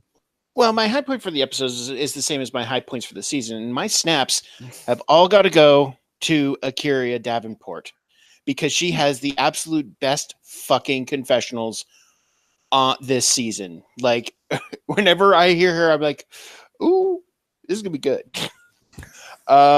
And snaps for that dress, her best drag, because that is just amazing. That is how you do it. Mm-hmm. And I think it's a shame that she didn't get much of like a story. She's just there to be fierce. But I think that might have worked better in her favor because she's there. You know she's there. And I am fucking glad that she's there. She's been one of my favorites this season. Mm-hmm. I can't disagree. She definitely has, like, she had the right mix. She kind of had like some of the dishiness and attitude of Raja O'Hara, but she has like the pageant and grace of, you know, like even Brooklyn kind of presents some good, like, kind of pose about herself, even though they're uniquely different. But you know, there was definitely some stuff behind that, you know, she was bringing it all pretty much together, and the fact that she owned that she is a medical construction. Yeah, she's been enhanced. And here's the thing: you mentioned Raja. Akira is the queen that Raja kept trying to be in the confessionals. Like Raja is basically, if Raja were a Pokemon, she would just cast Shade, and it would just be completely ineffective. Ooh. All right, so Damon, what are your snaps for? I'm actually giving snaps to I'm calling it This Is Best Drag. While we had some issues with Brooklyn, I felt personally that this is Best Drag. So if you remember last season, one of the runways in like the second episode, because I just had to look it up, last season of the show, so season 10, one of the runway themes was very Best Drag, and we got a whole bunch of leotards. So this is kind of why I love that this was this was called Best Drag. This was, to me, some really awesome looks. Obviously, I cannot get enough about Evie's. I loved her fucking look. I agree with like Akira. I don't care what Aquaria and Raja said about your dress. It was fucking fierce. I get that maybe they didn't know that you did it all yourself. I don't care. It looked amazing. Amazing. Like, it's such a beautiful color. It works so well with her. The jewelry, the everything. Like, go ahead, queen. Like I said, I wasn't necessarily the biggest fan of Vanjie's, but I did like it, and I know now why I wasn't the biggest fan of it, because it wasn't a full-on dress. It was a skirt and a top, but you know, whatever. Mm-hmm. Separates, I guess, could make a dress, an outfit, I guess, whatever. And you know, so again, like, it was good. This was, I think, I got Best Drag, and I'm happy with it. And that's what I give my stats for, because it was just in comparison to say last season's episode, this was like a turn up, like rip the knob off, great time, good drag. Gary. Gary, what are your stamps? I said that mine was for this. It's all Evie. Like All about Evie. She really honestly delivered for me. She delivered in lyrics, she delivered in the choreo challenge, she delivered on the runway. Like she just was consistent and enjoyable and entertaining, and that was the big thing for me. And I already said it last week, and I'm sticking with it again. She's my pick to go all the way to the end. I'm in the I want another kooky, odd, campy like queen to win. And I realize it's a disservice to Brooklyn and to Akira, who are like pageant queens, who like deserve also to win. But like I want more than pretty. I want more than just like, you know, poise, so to speak. I want someone who also makes me like feel good about who's going to be delivering a message in that case. And I think with Evie, for me, the main thing is that she can give you good face, but there's like substance and stuff behind it. Not that Brooklyn and Akira don't have that. Notice we're not saying Silky's name. Who? Yeah, exactly. But like, there's just something else there.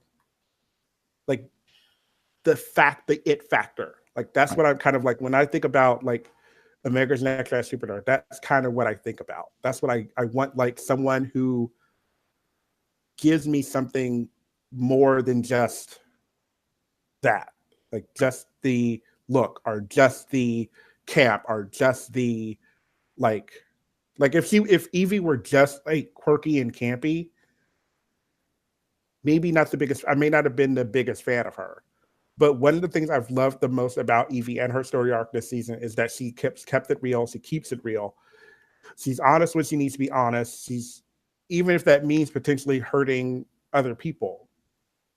On top of that, she also just is really good. Like, just like really good. Like, I don't know what else to say about it other than that. I honestly think that the chat that she had with Nina on Untucked, back in the Face Kini challenge, I think that definitely helped. Because I mean, Nina was right. It's like you say the right things. Your delivery fucking sucks, but honestly, once your delivery matches your drag, like you're gonna be even more amazing. And I mean, one thing I will say about Brooke on Untucked, I mean, she even said, like, because she knew she was gonna be in the bottom. It's like, I mean, I'm just like a pretty white girl, and she knows what she does, and she knows that if Evie wins, I'll be ecstatic. If Brooke wins, I'll be ecstatic, because Brooke has also put in the work. Yeah. And so okay, we can go on. Let's go on. Okay, so let's move on into eye rolls, the low points of this particular episode. Smashy. Okay, well, hang on. See if you can see it. Anyway. My eye rolls, I've already mentioned, would be the other one, when she was wiping off Nina's message from the mirror, and just being an absolute graceless thunder cunt. No, basically when she was when Silky did that, the way that she acted, because of how much people cared about Nina, and they weren't giving her that same, affection. And Nina was called the pride of season 11 for a fucking reason. Yeah. That bothered me. That was my biggest eye roll of this entire episode. Yeah. I totally understand and agree with that. I think it was something that everyone loved Nina. Like that, you can tell, like just on the episode, just on the show. And to see that go over what we saw in the lip sync, it her. And then to add on to that, her actions afterwards, I hated. Okay. One of the things I hate the most about Silky in this moment, in this episode, was her whole like attributing everything to like God and shit. So I understand you have a religious background. I understand that that's part of your narrative, whatever. We've not really heard that so much until this episode, and the the overall gall that you used the I didn't get to leave because I hadn't apologized to Evie yet. Bull fucking shit. Bullshit. I'm calling that shit right here, right now. That is shit. That is bullshit. And it gets me so riled up and so mad when people use that, like, their religion as a crutch almost, or as a it pisses me off because there are so many different things that you could have done that. You could have just apologized to Evie.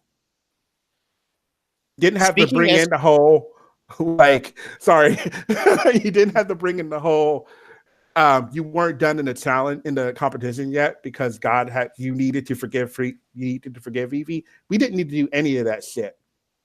Because that now, honestly, to me, cheapens your apology to Evie. Because Evie apologized to you weeks ago. Mm-hmm. Sorry. Speaking as God, I had nothing to do with her staying. And we already knew her frigging crazy ass religious bullshit because of A, the way she treated Mercedes, and B, the whole freaking out. Oh, she just won the damn challenge with the Church of Brittany. Oh yeah, that. And but it's like, this was not some sort of act of devotion towards Miss Spears. This was a comedy challenge. And she freaked out so badly over that. And I'm like, you know what? So she wants to bring this into it. By the way. Oh yeah, no, she only freaked out on Untucked, but that still counts. She still freaked the fuck out. And like I said, I hate. I dislike this. I've always disliked it. I've never been a fan of this. And that's, I think, why it bothered the piss out of me so much, was that it kind of came, I wouldn't say it came out of left field, because I get that we have all the stuff beforehand, but it felt cheap. Yes, it cheapened the whole moment. It took what you could have had a very humbling moment and said, I'm glad I wasn't let go. You all wanted me in the bottom. You all saw that I made it into the bottom, but I didn't leave the competition. And I feel that I needed to, I shouldn't have, I'm glad I didn't get to leave, because now I have an opportunity to rectify a situation that I feel should have been rectified maybe weeks ago. If she had said it in that way and given us that narrative and gave us this moment of like actual like humanity, where she like apologized to Evie because she has been a bitch to Evie for the entire season, and said these things pretty much for the sake of getting her off the show, I would have maybe shed a tear and been like, oh, okay, I get that. I understand that. I like that. I'm okay with that. But for you to then put like, God kept you in the competition so that you could apologize to Evie, no. I don't give a fuck what happens with her for the rest of the episode. I would love to see what happens in the reunion, and I would love to see what happens in the finale. If Silky somehow wins this competition, which I highly doubt will happen, I'm going to have some serious like thinking to do. Like, seriously. If Evie gets a TV show, or not Evie, if Silky gets a TV show after this season, I'm going to have some, I know, I mean, it's possible, but whatever. It just, oh. I get so heated because God.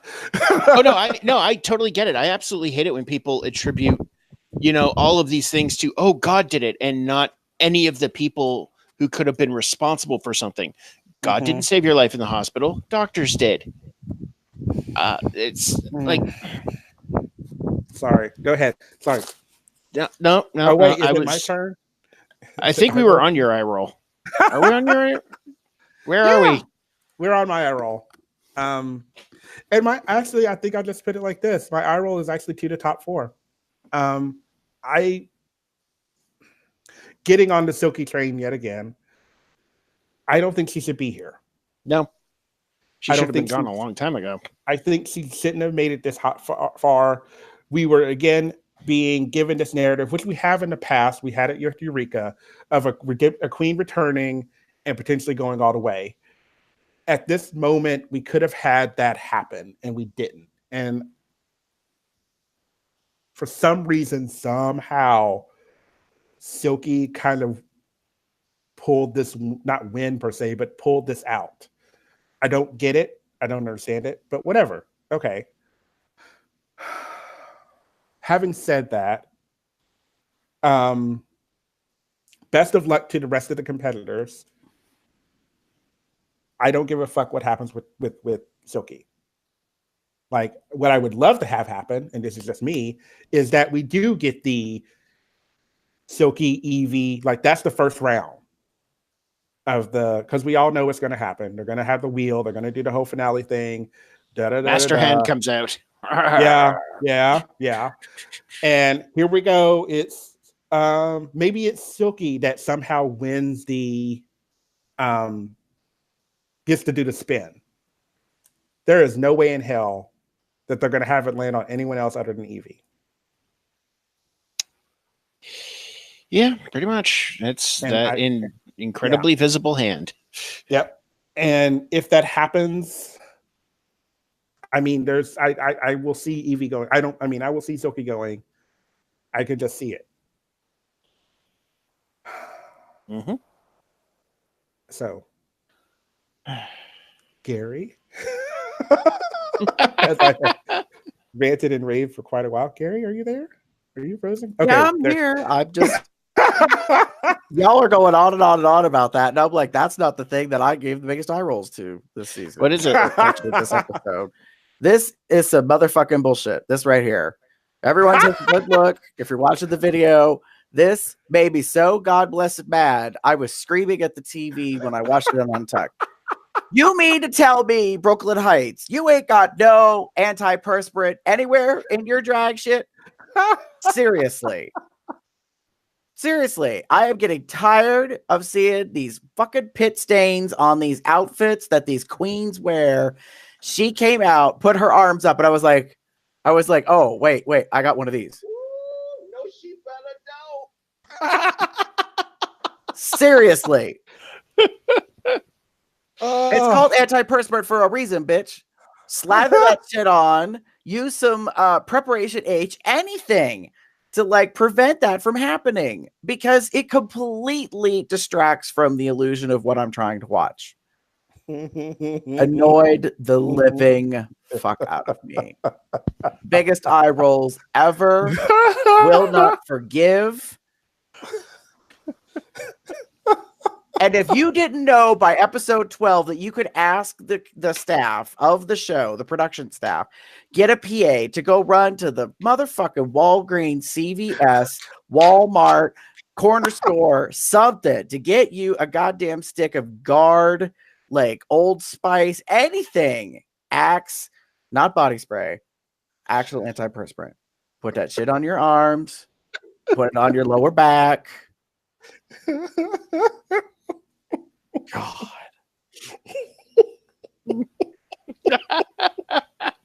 I can't right now. I'm glad you're amused because I was pissed as all hell. God. Good God.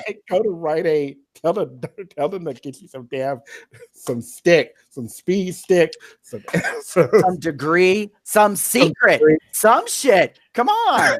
Brooke, Brooke, you should have stopped at Shoppers before getting on that plane. Oh my gosh. I just can't understand.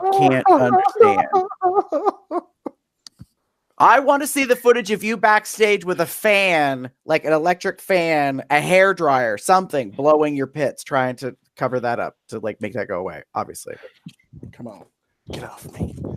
no, I agree with you, Eric, in the live chat. He's like, it's not the first time I've seen the Brooklyn pit stage where y'all been this season. I don't disagree, but this is best drag, bitch. You have to not be human. You must not have glands.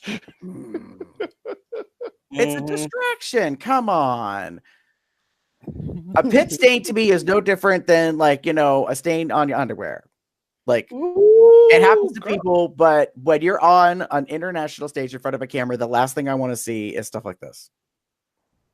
Pit stain. Seriously. This ranks right up there with Christina Aguilera suntan running down her leg. Come on. Shame on you. You know better. You should do better. Bad drag queen. Bad. Not having it. She needed a fan. That's what she needed. She needed a lot.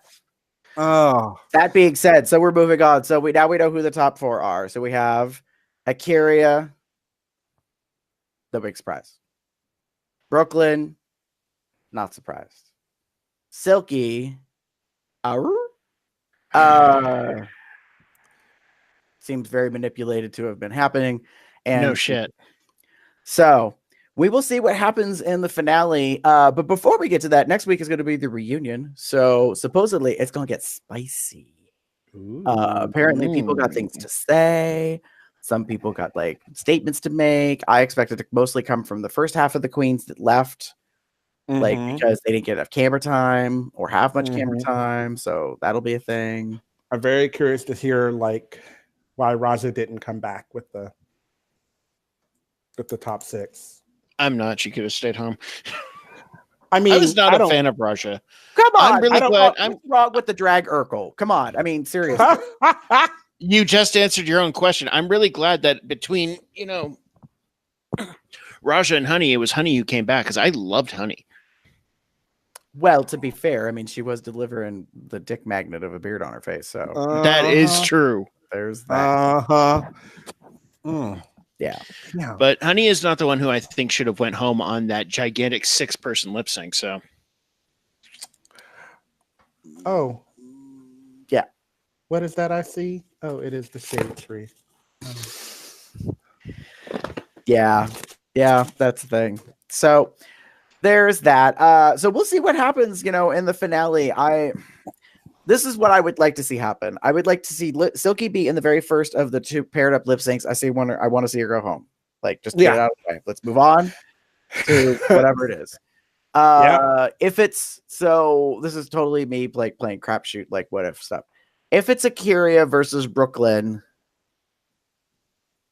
I think it'll be really close. Agreed. Who stays? If it's Akira versus Silky, it better be fucking Akira that stays.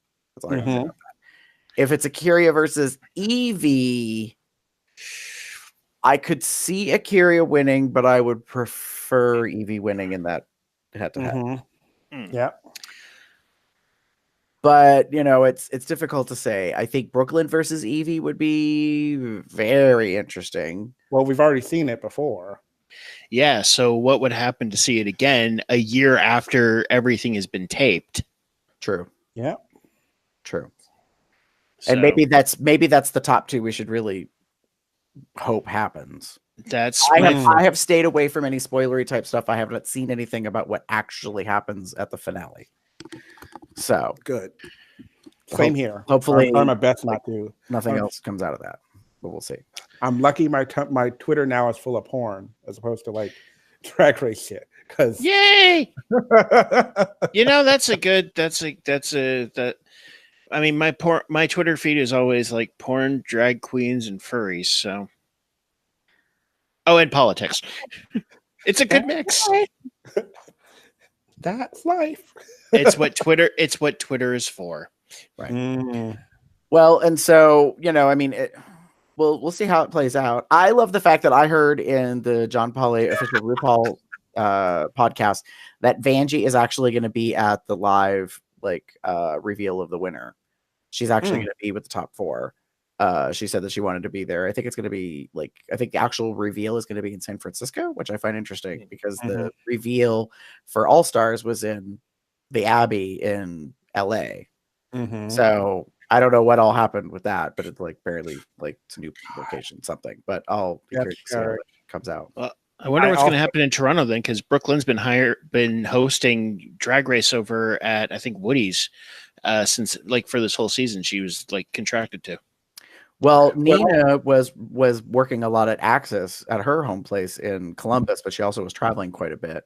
Notably, she's expected, I think, to be at Axis for the finale, I believe. So, which kind of makes sense. I mean, she's no longer in the top, but she also did go back for the reunion in the finale. So, yeah.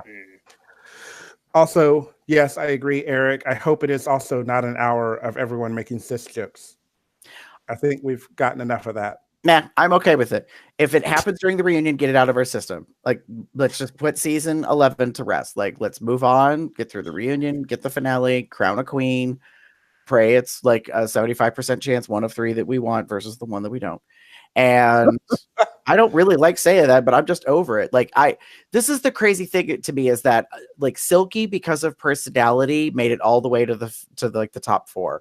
And there's nothing wrong with that, in that it gives a lot of queens hope that you can be a booger, you can be not polished, that you can be messy, and that you can still make it to the end. I just don't care for the fact that it came about the way that it did.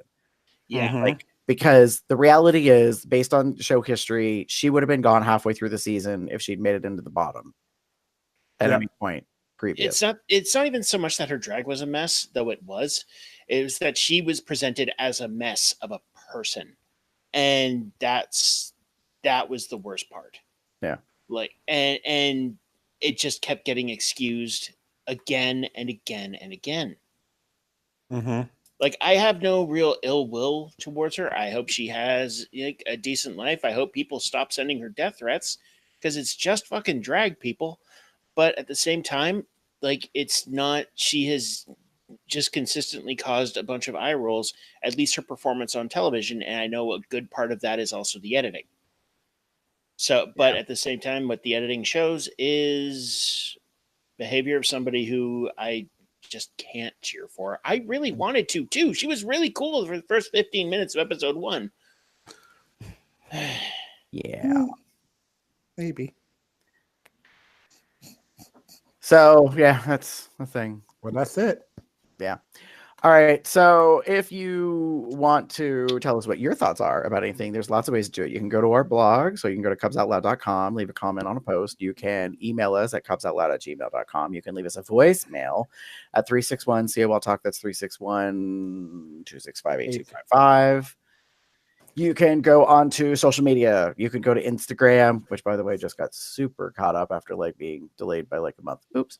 You can go to Facebook, which is facebook.com/cubsoutloud, obviously Twitter, and then YouTube if you want to watch what's happening over there and see the visuals to go with the audio type stuff. You can join our Entourage social chat at tinyurl.com/telegram-coldr. Now that we've recorded the show live, obviously the limitation is lifted, so everyone can start doing all their half at it, queens. If you would like to support COL, there's a couple ways you can do that. You can go to zazzle.com/cubsoutloud and you can buy merch that's on there. I don't have any on me right now because it's really warm in my office, but you can get a ball cap like this. You can get a shirt, We have some shirts made by a wonderful person who I guess is on the show right now. Yep. And there will be a new one coming soon from a certain graphic designer dog who is available for hire. Hire him. Hire.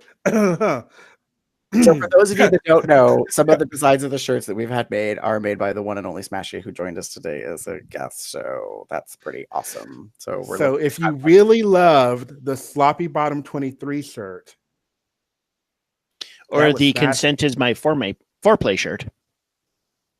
Yes. Which came in 3 designs. 3. 3. 3, yeah. Bear, pup, leather. Yes, 3. I don't know why Or I made a fourth one. the now that we're sticky, here's your cookie. Oh, you know what we should do? Oh, I just thought of this. Smashy, can you make a new 4th one and make it trans? Oh, that is a very good idea. I will get on that. Soon. I've just got. Let me get through the projects I'm working on, and I will get right onto that one. Okay. Yeah. So actually, officially, message me on Telegram. I have 2 designs coming. We'll add one. We'll have a whole brand new one that is a super secret thing.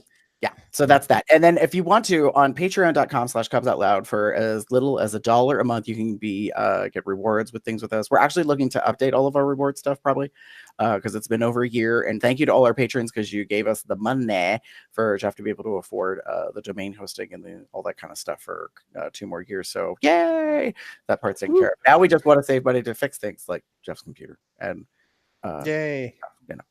Along those lines. And we have some rewards actually that are due out, so I'll be reaching out to those folks that are getting those last rewards. And if you want to promote, say, well, you can do that on iTunes, Google Play Podcasts, Stitcher Radio, all that kind of stuff. Like thumbs up, comment, highly rate us, pass on the word. We'd appreciate it. If you want to get in touch with us, Smashy, where would they find you? Probably the best thing would be Twitter, Smashy the Floof. Although if you really just want to send me a message and say hi or like want to hire me, just you can find me on Telegram at Daddy Doggo Baron because I've poke evolved from a pup. Aww. Very cool. And Damon, if they want to reach out and get in touch with you, how would they do so? If they wish to get in touch with me, and you know you do, you can find me as Theater Cup 79 on most bear related sites. Don't shake your head, Gary. Anyway. Girl, I shook my head and rolled my eyes. I whip my hair back and forth. I do all of it. Anyway, so you can find me as Theater Cup 79 on most bear related sites or even Facebook, or you can find me as pup_Umbra on Twitter. Cool. If you would like to get in touch with me, you can pretty much find me anywhere online as Garbear73. That's GARBEAR73. Yes, I have an Instagram account. Yes, I posted a picture or 2 in the past week. Everybody calm down because I've hardly ever used it in my life. But it's there. That's the thing. So we're going to wrap up this show. It actually was longer than I expected it to be, but then again, we had a lot to say. Imagine that. So until next week, kittens, when we talk about the reunion, let's just take a trip to the moon, shall we?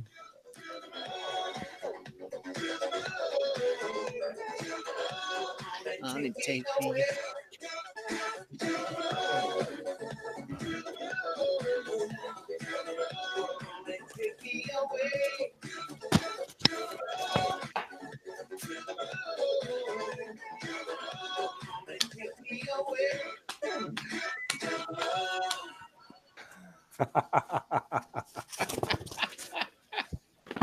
Oh my goodness gracious. Bye, everybody. Show. Yes. Bye. Bye, Smashy. Thank you so much. My pleasure. Now time to go get the pizza that came in like an hour ago. Oh, no. It's okay. It happens. Night, guys.